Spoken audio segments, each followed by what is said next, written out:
नमस्कार। मैं सचिन खुदशा। उत्तर प्रदेश की सियासत की भीड़ भाड़ वाली तस्वीर में एक कोना ऐसा भी है जहां शोर नहीं है, नारे नहीं है, पोस्टरों की भी चकाचौंध नहीं है। वहां है सिर्फ चुप्पी, और इस चुप्पी के बीच बैठी है मायावती। जो लोग उन्हें जानते हैं वो कहते हैं कि मायावती की खामोशी हमेशा किसी बड़े तूफान की तैयारी होती है। लेकिन सवाल है, क्या यह वही तूफान है जो 2027 के चुनावी आसमान को हिला देगा? मायावती लगातार बैठकों में व्यस्त है। कोई शोर नहीं, कोई पोस्टर नहीं, कोई ऐलान नहीं, लेकिन अंदर ही अंदर यूपी की राजनीति का सबसे बड़ा खेल रचा जा रहा है। 9 अक्टूबर एक तारीख जो हर साल आती है, लेकिन इस बार इसे मायावती ने अपनी राजनीति की नई सुबह बनाने का प्लान तैयार किया है।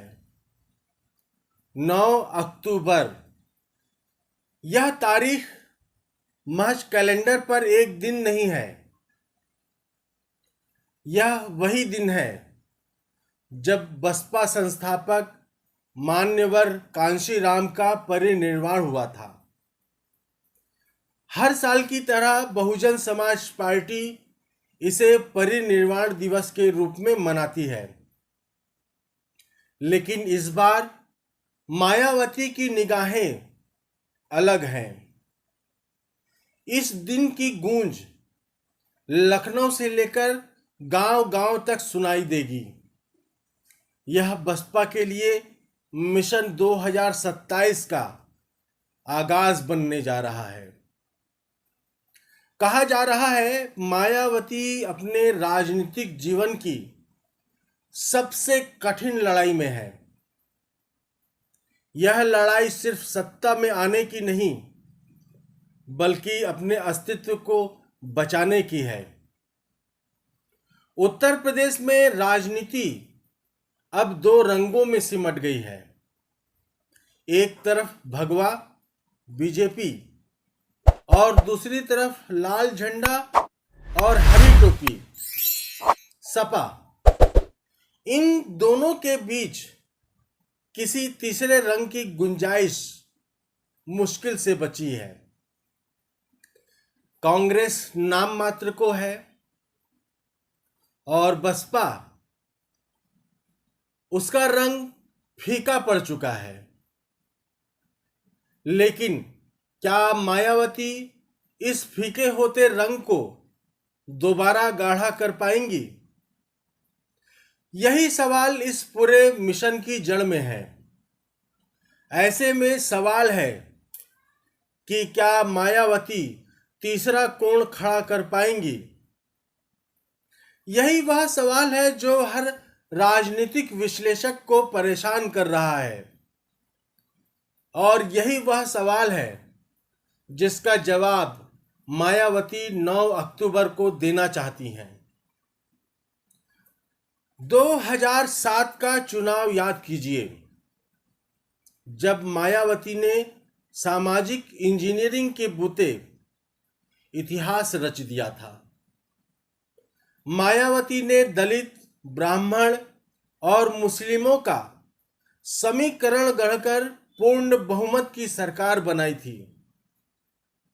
लेकिन उसके बाद हर चुनाव में ग्राफ गिरता गया। 2012 में सत्ता गई, 2017 में पार्टी 19 पर सिमटी, 2022 में महज एक सीट पर सिमटकर बसपा का भविष्य ही संदेह के घेरे में आ गया। कभी 30% वोट पाने वाली पार्टी अब बड़ी मुश्किल से 12 से 13% पर टिक गई है। अब 2027 का चुनाव बसपा के लिए सिर्फ चुनाव नहीं बल्कि अस्तित्व की लड़ाई है। मायावती ने इस बार एक अलग रणनीति बनाई है।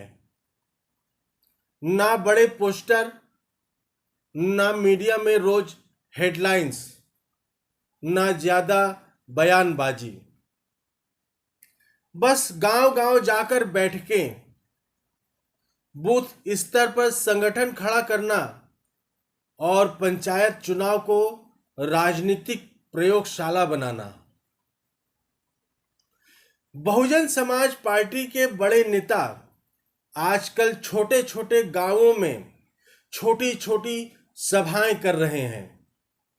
दलितों, पिछड़ों और मुस्लिमों से सीधे संवाद कर रहे हैं। यही है मायावती का साइलेंट प्लान। बसपा की असली ताकत हमेशा सामाजिक समीकरण रही है। दलित वोट बैंक अभी भी मायावती के साथ है, लेकिन गैर जाटव दलित उनसे दूर हो गए हैं। पिछड़े और मुस्लिम समुदाय को साधने की कोशिश दोबारा से शुरू हो चुकी है। टिकट बंटवारे में मायावती फिर वही फार्मूला आजमा रही हैं जिसने उन्हें 2007 में जीत दिलाई थी, यानी दलित, पिछड़ा और मुस्लिम। यह नया और पुराना दोनों तरह का प्रयोग मायावती एक साथ कर रही हैं। 9 अक्टूबर मान्यवर कांशीराम का परिनिर्वाण दिवस। इस दिन लखनऊ में बड़ी रैली की तैयारी है। मायावती चाहती है कि इस दिन बसपा अपनी ताकत दिखाए।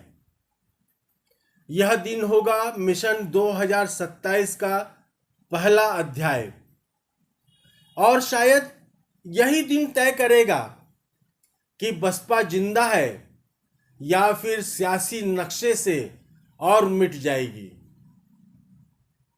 विशेषज्ञ मानते हैं कि अगर बसपा पंचायत चुनाव में ठीक ठाक प्रदर्शन कर लेती है तो 2027 का चुनाव त्रिकोणीय हो सकता है।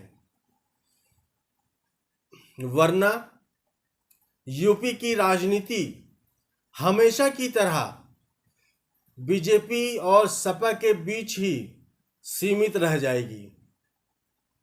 2024 की लोकसभा और 2022 की विधानसभा चुनावी हार के बाद मायावती ने पंचायत चुनाव को जीवन दान मान लिया है। पंचायत चुनाव में ही असली वोटर हैं। गांव ही बहुजन समाज पार्टी की असली ताकत रहे हैं, और इन्हीं गांवों में बहुजन समाज पार्टी को फिर से खड़ा करने की कोशिश हो रही है।